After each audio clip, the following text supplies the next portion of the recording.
pick basically is when a particular store, when they have an opportunity to go to a distillery or a distillery sends them product, where they can then pick from either different samples or different barrels, purchase said sample or said barrel, bottle it, and then they slap, in this case, they changed the label from a light blue to a dark blue.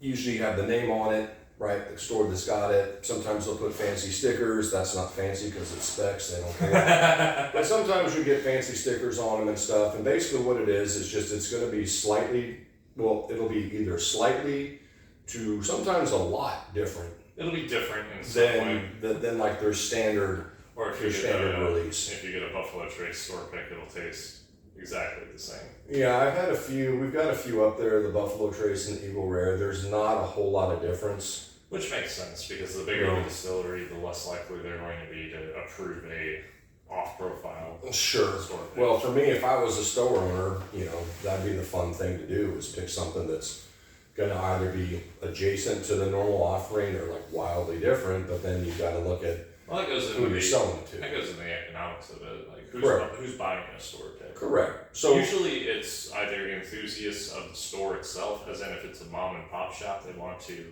support the mom and pop shop, mm-hmm. or it's general enthusiasts, or as you affectionately refer to them as, dorks. Yeah, like if you're a whiskey dork like me, like I'll pretty much, as long as it's not something that I see everywhere, because that'll happen. Like, of course. Like shit'll happen in waves.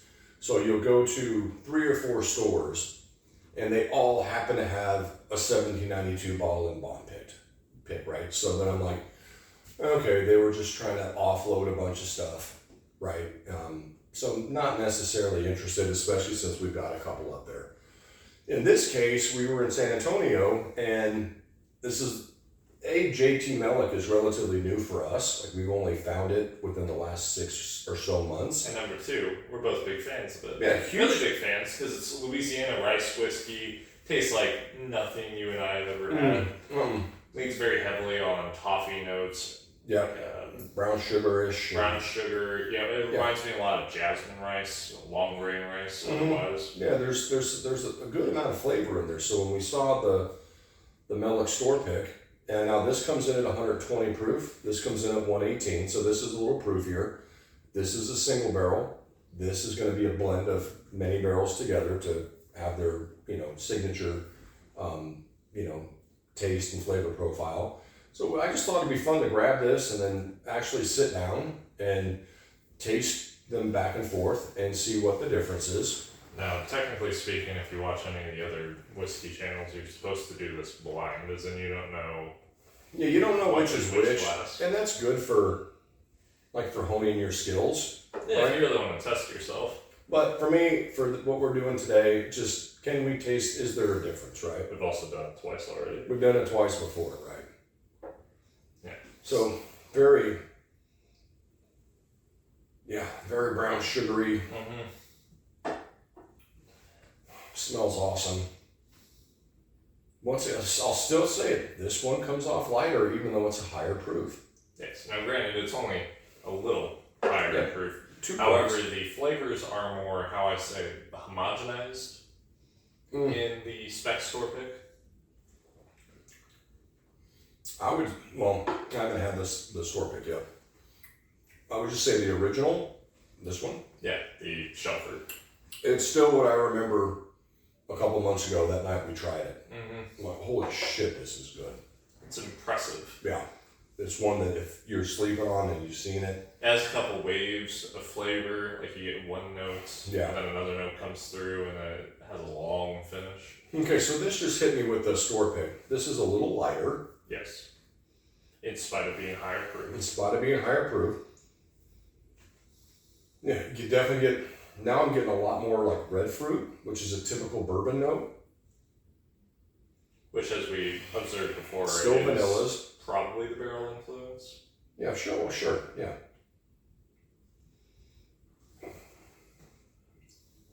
Do you think this was stored higher in the rick house, thus giving it more bourbon characteristics, which would you expect from a oak barrel? From just tasting that, what I think is just what I think without having feet on the ground. It's younger.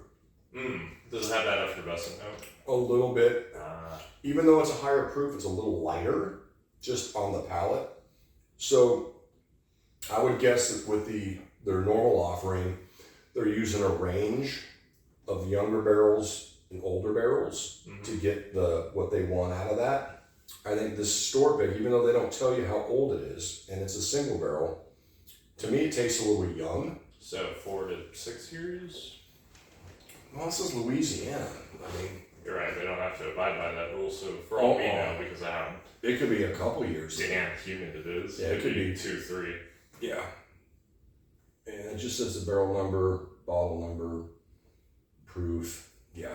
So they're not really telling you, but if I had to guess, the store pick's a little younger, which is interesting because, so I would say if you're getting into whiskey or you've been into it for a while, this actually might be more approachable, even though it's higher proof. I would agree with that. Just because this tastes a little bit more like regular bourbon. Whereas this, it tastes like nothing we've ever had before. Yeah, it's just so much darker. This tastes like it's so much darker. It's so like much a lot more mature. Yeah, it's so much more earthy too. Yeah, but more mature. Where this one this tastes the store pick just tastes like a good bourbon. I mean, obviously it's going to be a little proofy.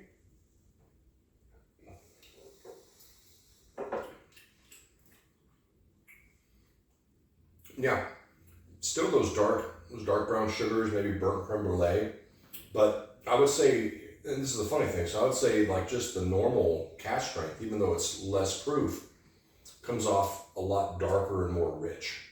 I would agree. Right, and I really think that's the difference between blending younger and older barrels together to get the flavor they want, as opposed to the store barrel. So here's the fun thing, right? Same product, same distillery basically, right?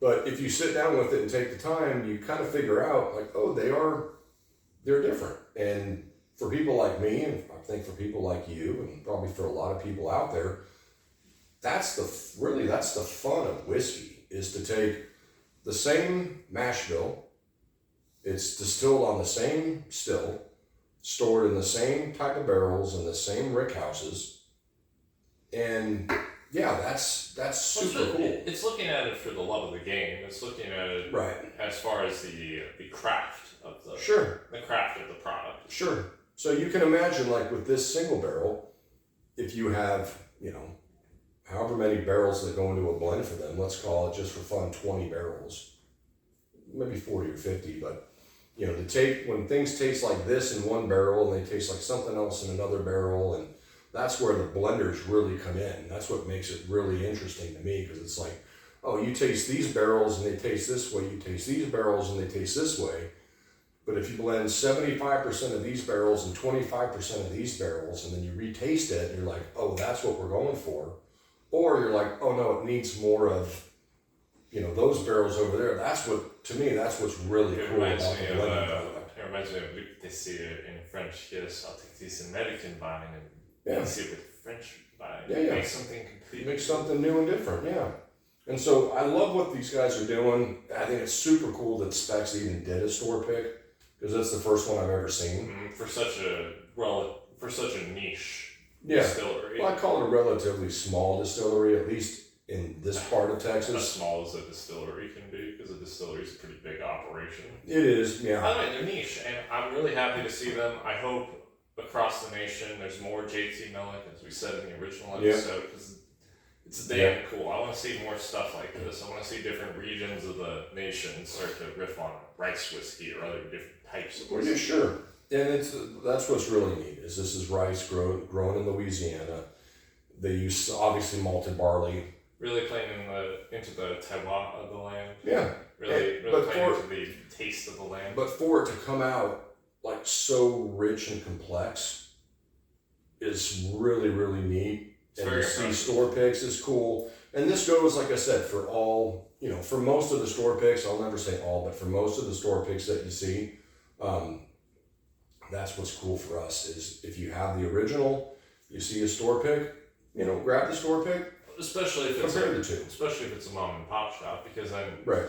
the smaller stores, they really have to put up a lot of money to buy a whole barrel or Yeah. to even commission Yeah, that's what people don't a understand store pick. when they, Specs is different, Total Wine's different, Yeah, they're big box stores. Devmo's different, but when you're at a mom and pop and you have a store pick, you have to just understand they came out of pocket up front in hopes that they'll make their money back. So if you like the local mom and pop that you're at and you see store picks, pick them up because not only are you supporting them and they're able to make money, but then the more store picks they do, the more opportunity they have to do something like a Blanton store pick or an Evil Rare store pick, or like our buddy in Vegas right now. He just a month ago he bought a whole barrel of Blanton Gold. Blanton's Gold. Impossible to get. He bought a whole barrel of it. Whole barrel. So that's where it comes to supporting your local stores and and if you have never done it before, it's really interesting and it's a lot of fun.